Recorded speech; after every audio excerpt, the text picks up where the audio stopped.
Esponja, ele parece até um desenho besta, né? Piada de criança, mas se você olhar de novo, ele é código. Porque ele até é uma criança que nunca cresceu, mas o cara acorda feliz pra fritar hambúrguer. Quem no mundo real acorda feliz pra trabalhar, cara? Ninguém, só ele. E aí a gente pensa, é burrice, né? É alienação, mas talvez seja resistência. Porque o mundo inteiro tenta roubar isso da gente, cara. Tenta roubar a risada, a brincadeira, a capacidade de achar festa no que não tem graça nenhuma. Mas o Bob, ele não se entrega. Ele continua acreditando que bolha de sabão é espetáculo e que amizade vale mais do que qualquer coisa. Ou será que isso também não é uma fuga? Porque rir de tudo, às vezes, pode ser uma forma de não enxergar a própria dor. E é aí que a gente começa a costurar.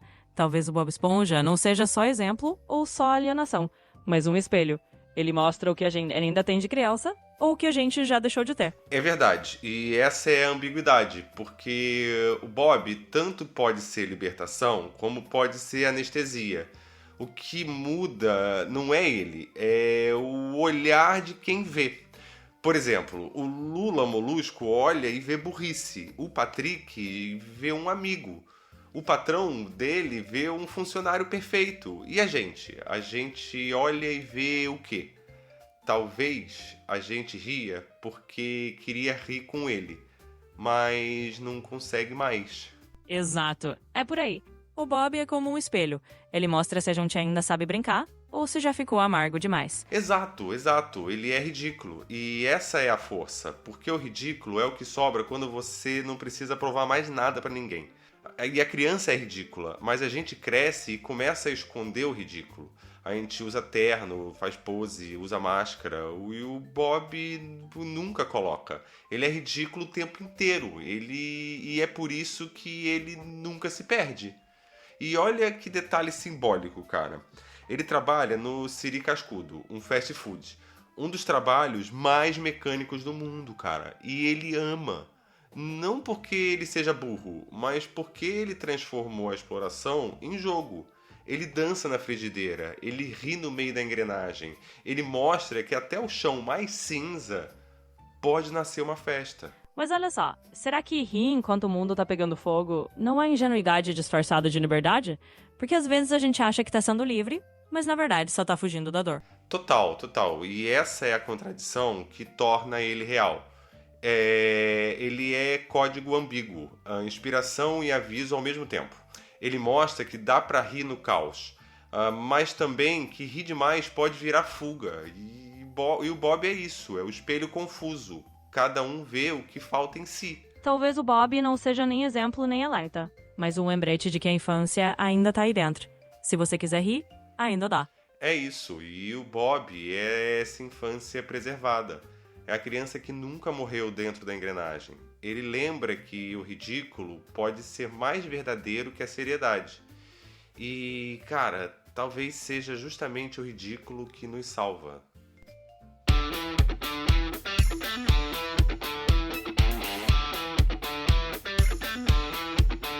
Camada Zero.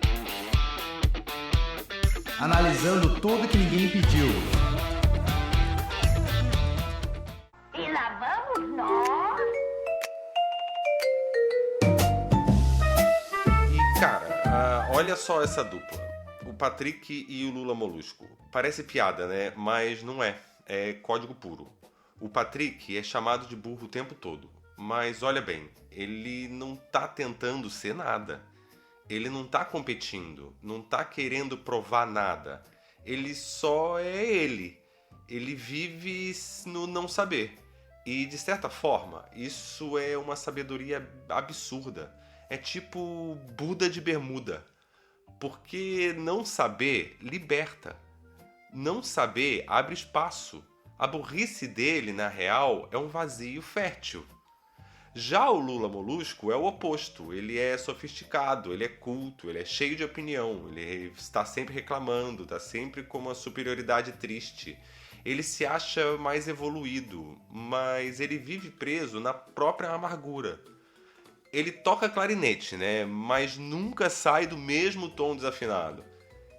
Ele representa a nossa parte que acha que entende tudo, mas que no fundo, só sofre porque não consegue relaxar.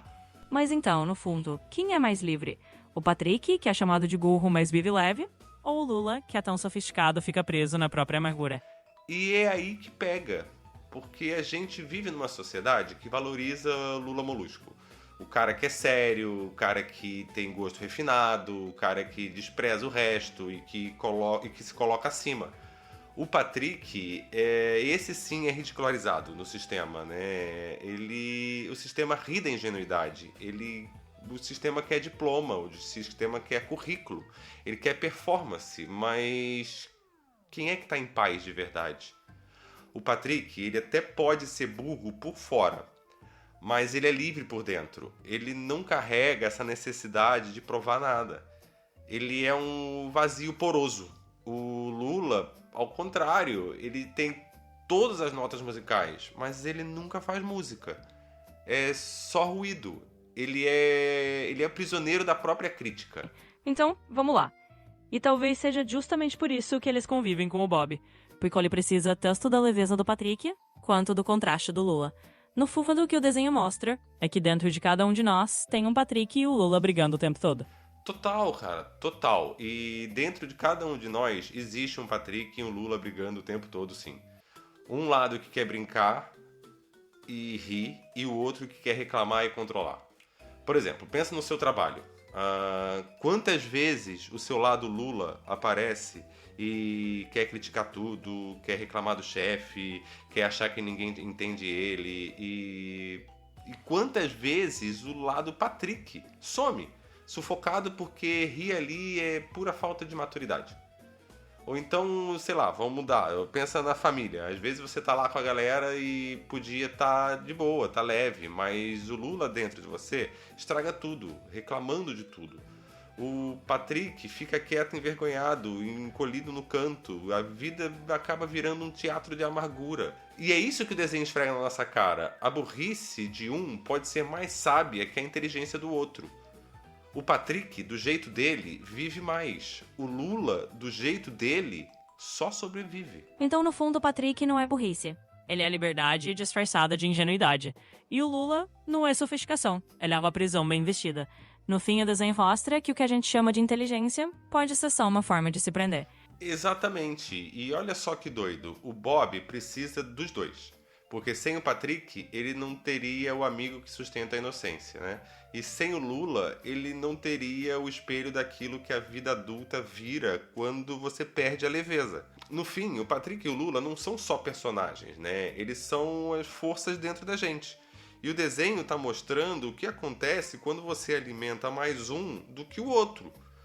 Se você sufoca o Patrick, você fica azedo como o Lula. Agora, se você abraça o Patrick, você irrita os Lulas do mundo.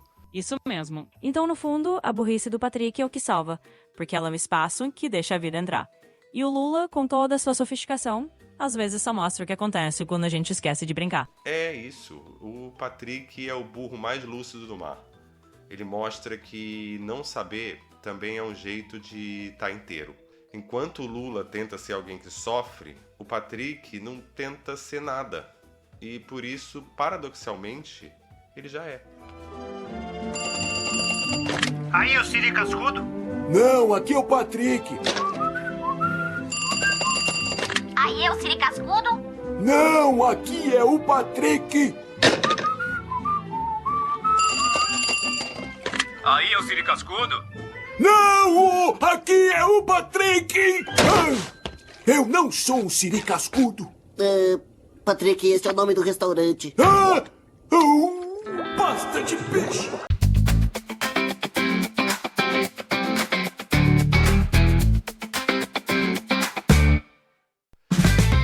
Mano, chega uma hora que não dá pra falar de Bob Esponja sem falar da engrenagem mais explícita da Fenda do Biquíni.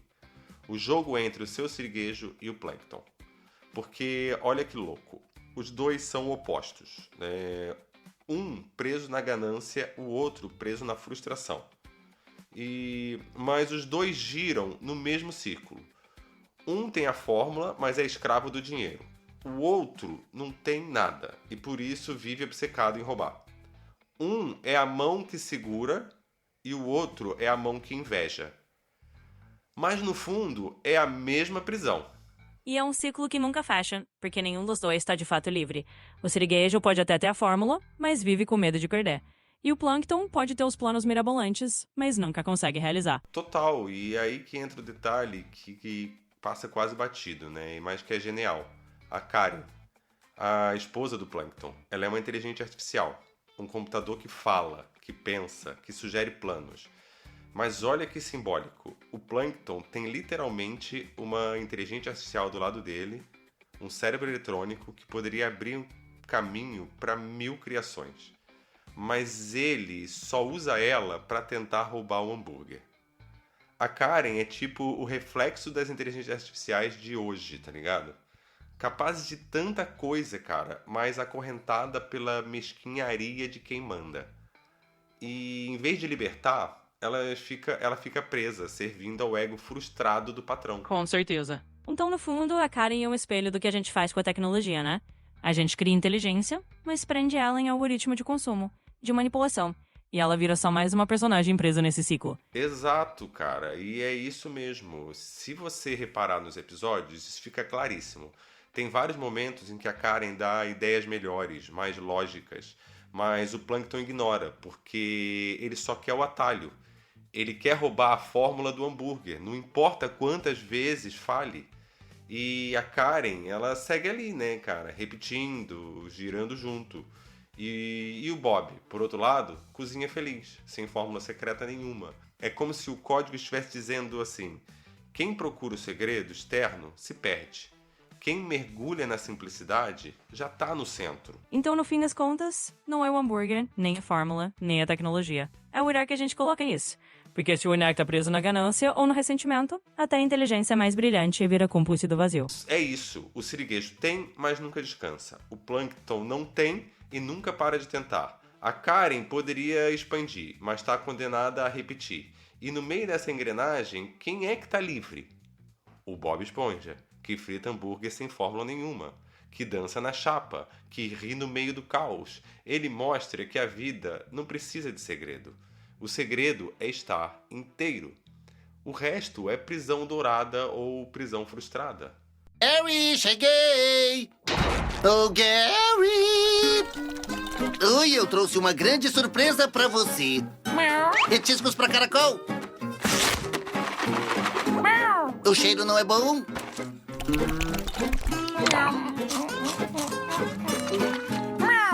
Será que alguém mais quer um petisco pra caracol? Será que alguém aqui sabe rolar?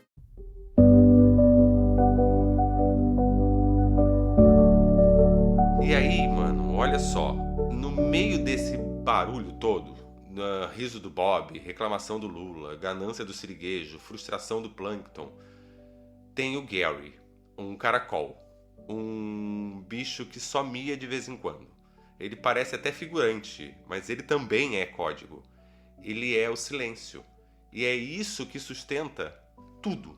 Se você reparar, tem um episódio clássico que o Bob esquece de dar comida pro Gary. E o caracol vaza embora.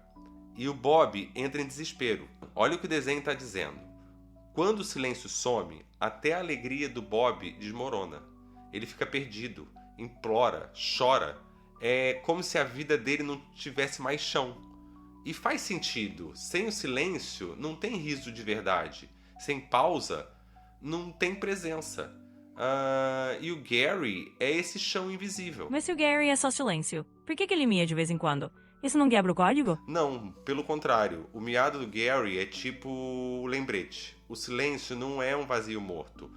É vida discreta. Ele não precisa falar o tempo todo para ser fundamental. Ele só se manifesta quando a ausência dele pesa. É igual na vida. Você só percebe a falta do silêncio quando ele já está no limite do barulho. Tem um outro episódio que o Bob ele tenta ensinar o Gary a ser que nem ele, a se comportar que nem um humano e a andar com as duas pernas. E o Gary rejeita, ele recusa isso.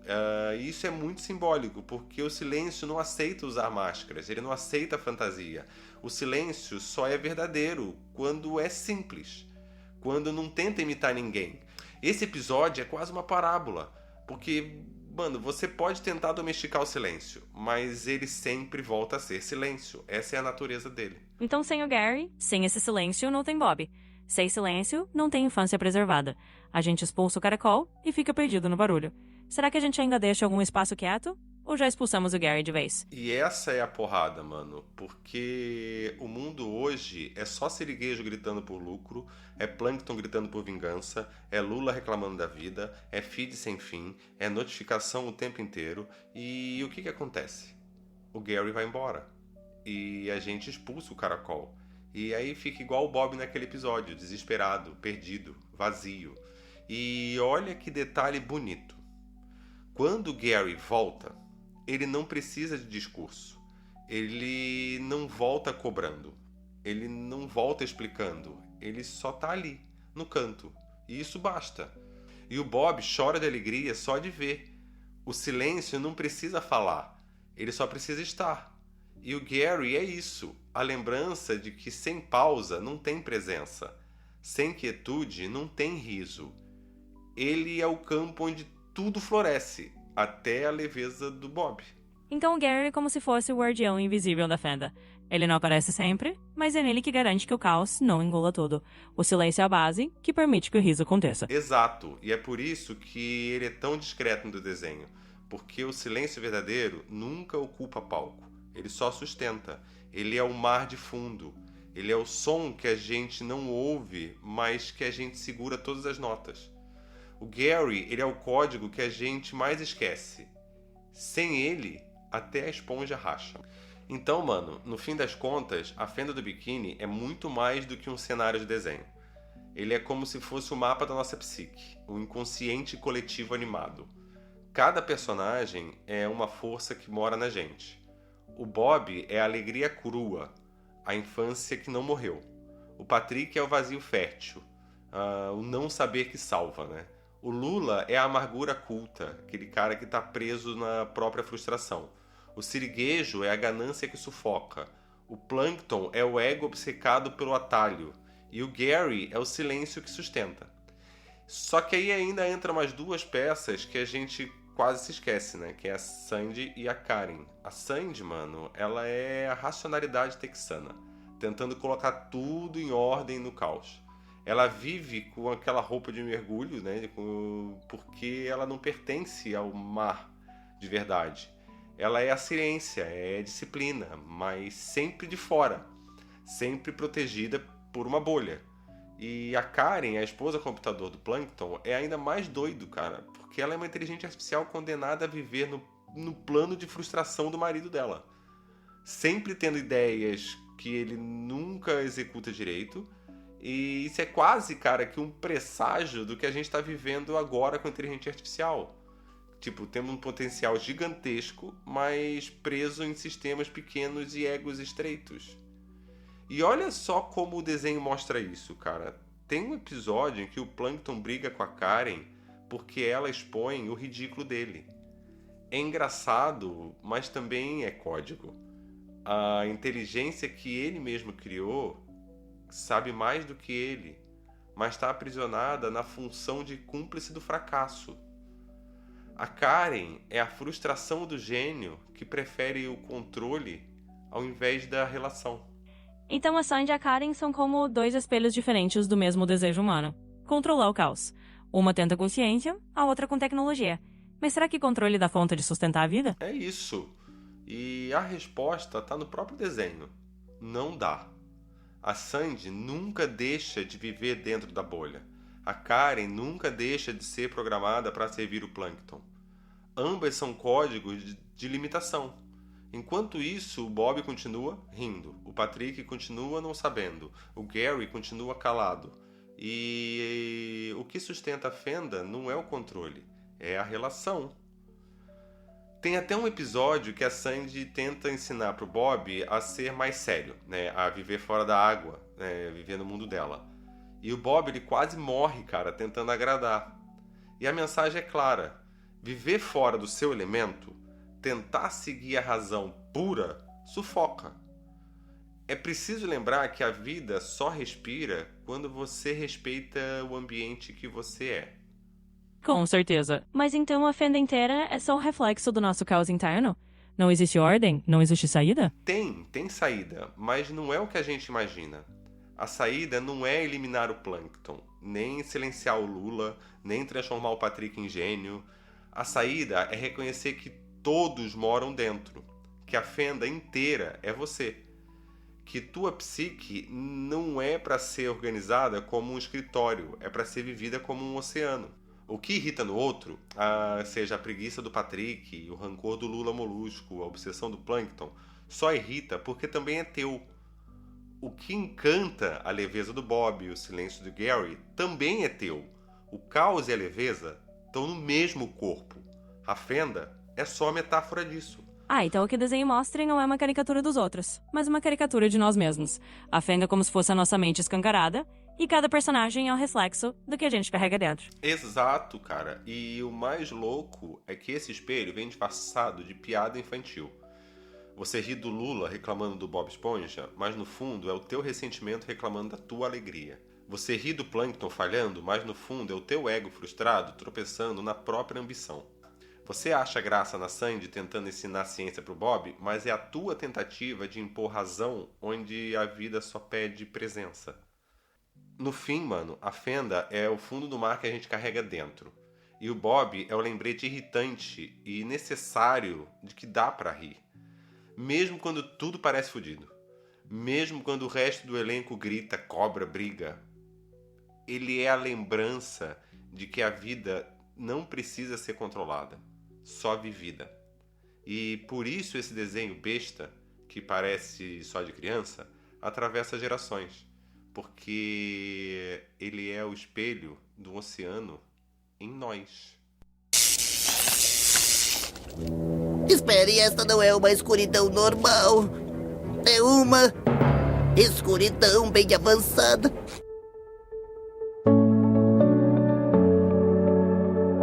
Então, mano, no fim, a fenda do biquíni nunca foi só o desenho. Ela é espelho líquido. É o fundo do mar dentro da gente. Cada voz lá embaixo é uma voz nossa.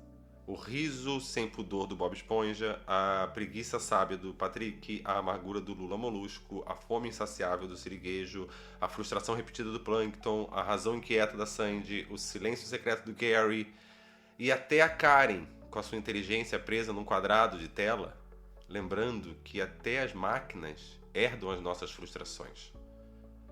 A gente carrega essa fenda dentro, cara. Um oceano onde tudo fala junto. A risada, a cobrança, o vazio, o silêncio. Às vezes o mar é revolto, às vezes é só calmaria. Mas é sempre inteiro. Sempre é a gente. Então, no fim, não adianta procurar fora. O que a gente chama de vizinho, de chefe, de amigo ou até de tecnologia é só reflexo do que tá dentro. O caos e a leveza moram no mesmo oceano interno. E a pergunta nunca foi quem são eles. A pergunta é, quem dentro de você tá falando mais alto agora? É o Lula reclamão? É o Siriguejo contando as moedas? É o Plâncton que não aceita perder? Ou ainda existe algum espaço pro Bob rir? Pro Patrick não saber? Pro Gary se calar? Pra Sandy tentar organizar? Pra Karen mostrar que até a lógica pode falhar? E se for só o Lula? E se for só o Plâncton? E se for só a Karen repetindo o mesmo código peso? O que sobra da vida quando a gente deixa só essas vozes falarem? Fica estreita, fica amarga, vira sobrevivência. Mas ainda assim, no fundo, o Bob nunca some. Ele espera a gente lembrar que viver também é ser besta. Que rir não é fraqueza, é força. E que o silêncio do Gary é o mar que permite esse riso nascer de verdade. O desenho só repete isso de 1000 jeitos diferentes. A vida não pede para você expulsar ninguém de dentro. Ela pede para você escolher qual a voz vai guiar o teu passo agora. Não é sobre apagar o Plâncton, é sobre não deixar ele dirigir o carro. Não é sobre calar o Lula Molusco, é sobre não deixar ele ser o maestro. A vida é o oceano. A fenda é só um pedaço dele. E esse oceano mora em você.